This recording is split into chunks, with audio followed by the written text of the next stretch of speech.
There have been 32 amendments related to the matter of states, including reorganization, transfer of territories, conferring of the status of statehood or union territory, and making special provisions for some states.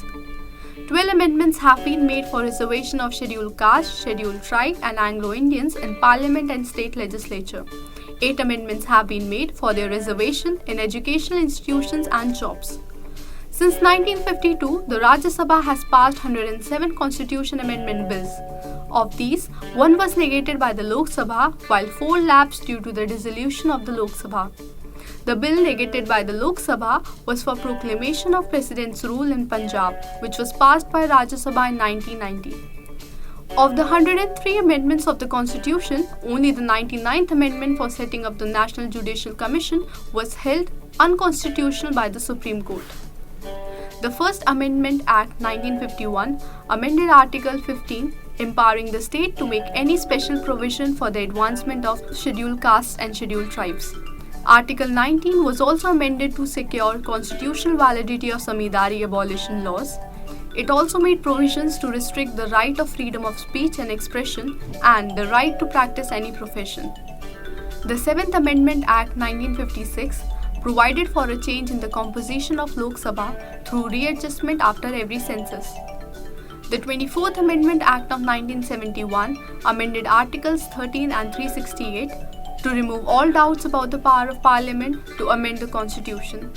President of India was obligated to accord assent to any constitutional amendment bill presented to him. The 26th Amendment Act 1971 amended Articles 291 and 362 of the Constitution dealing with privy purses. The amendment took away the rights and privileges of rulers of former Indian states. The 42nd Amendment Act 1976 amended the preamble. It described India as socialist and secular and made India a sovereign democratic republic.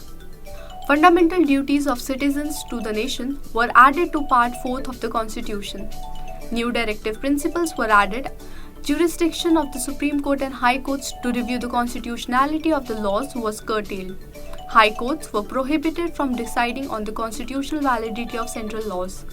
Later, by the 43rd Amendment Act of 1977, the jurisdiction of Supreme Court and High Courts to review constitutional validity of laws was restored.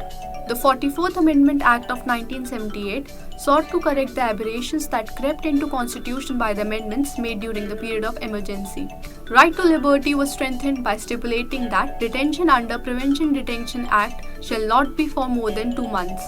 Right to property was moved from the category of fundamental rights to that of legal rights by amending Article 19 and deleting Article 31. The Anti-defection law was brought in the 10th schedule by the 52nd Amendment Act 1985. The 61st Amendment Act reduced the minimum voting age from 21 years to 18 years by amending Article 326. The right to free and compulsory education for children in the age group of 6 to 14 years was brought in by the 86th Amendment Act of 2002. The introduction of Goods and Services Tax or GST was facilitated by the 101st Amendment Act of 2016. In 2019, provision for reservation for people of economically weaker section in educational institutions, including private ones, was introduced by the 103rd Amendment Act.